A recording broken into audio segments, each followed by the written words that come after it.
Woo! We got a Niner victory in our midst today. Of course. Of course. Was there any doubt we were going to beat the Arizona Cardinals? I know. I was like, hey, this might be a trap game. J.J. Watt's final game. He did get a couple sacks, just like I said, just like I had hoped. It was a good send-off for the Hall of Famer. But today's game, let's just talk about it. It got started off a little slow. You know, they drove right down the field on us, hit us right in the mouth. David Blau's probably going to be a backup in this league, maybe a spot starter, kind of like he is right now. Not a horrible quarterback. Threw some bad balls up there, a couple picks. And you know when Trace McSorley comes in the game at the end, it's over.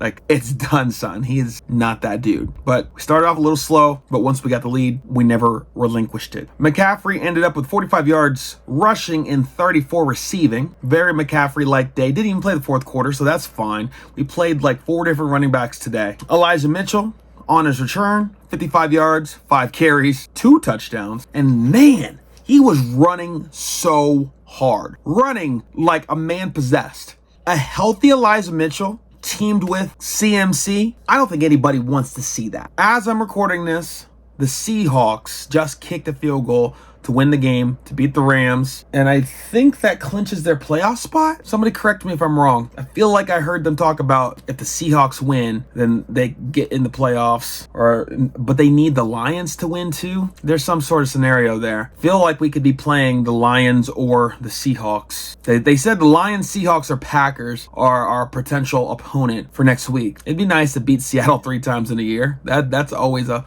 wonderful thing, but beating a divisional opponent is always something, and I hate the Seahawks. I really would not prefer to play them. The Lions have a lot of firepower on offense, but their defense is kind of garbage, and you already know we are Aaron Rodgers' father. We really are. But that's besides the point. That just happened while I'm recording this video, so we had to talk about it. But no, our running game was on point today.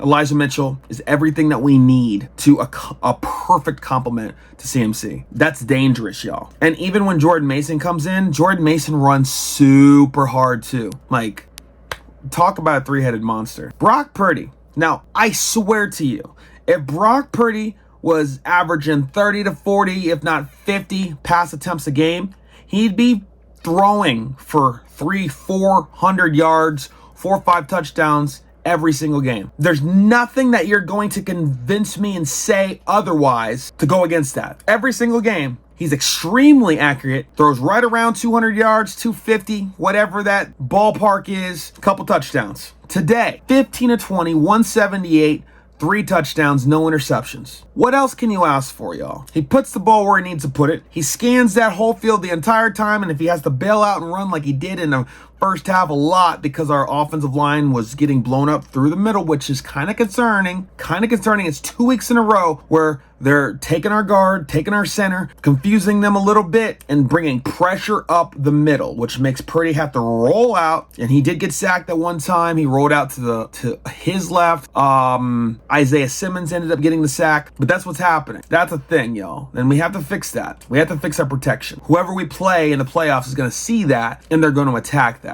Because if you can't step up in the pocket and make the throws, that's a problem. Seemed like that problem got fixed with the halftime adjustments. Our line blocked a little bit better. Purdy could step up in the pocket. They're late in the second quarter and then into the third quarter. Made some good plays. We're dangerous when we protect Purdy, and he can step in the pocket, read the field, and distribute the ball where he needs to distribute it. Whether it's down the field, and when he was throwing it down the field, he threw it to Brandon Ayuk, who made some really good catches today. Debo, streaking across the field, made some good catches today, but also just flipped it out there.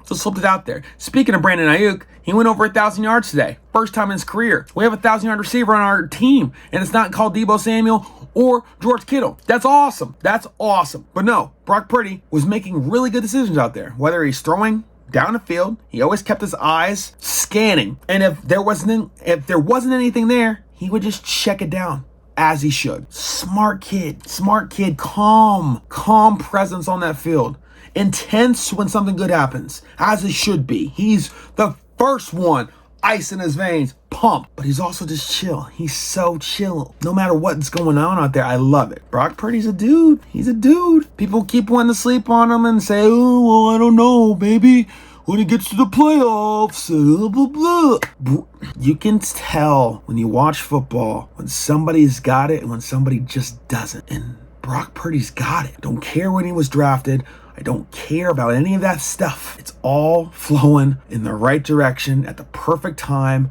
The Niners have won 10 in a row, heading into the playoffs, looking like we're going to play the Seahawks, the Lions, or the Packers next weekend. And what more can you ask for? Bosa did not break the Niners sack record. He did get a sack today.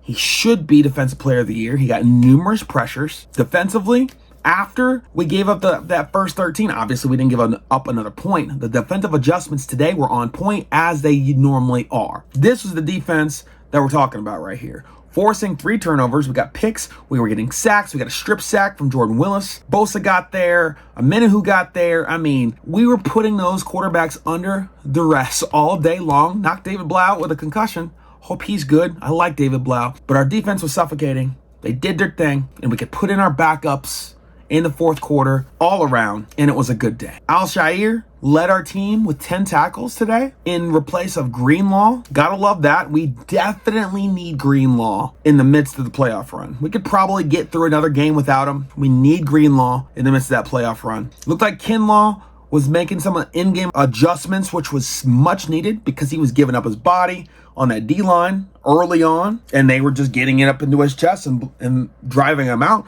It looked like the coaches spoke to him and they made that adjustment, and then Kinlaw started dominating his gap. I was noticing that as a defensive line coach. So seeing that, I was like, okay, Kinlaw, you're learning. Sometimes you just get out of rhythm and you just do stupid stuff.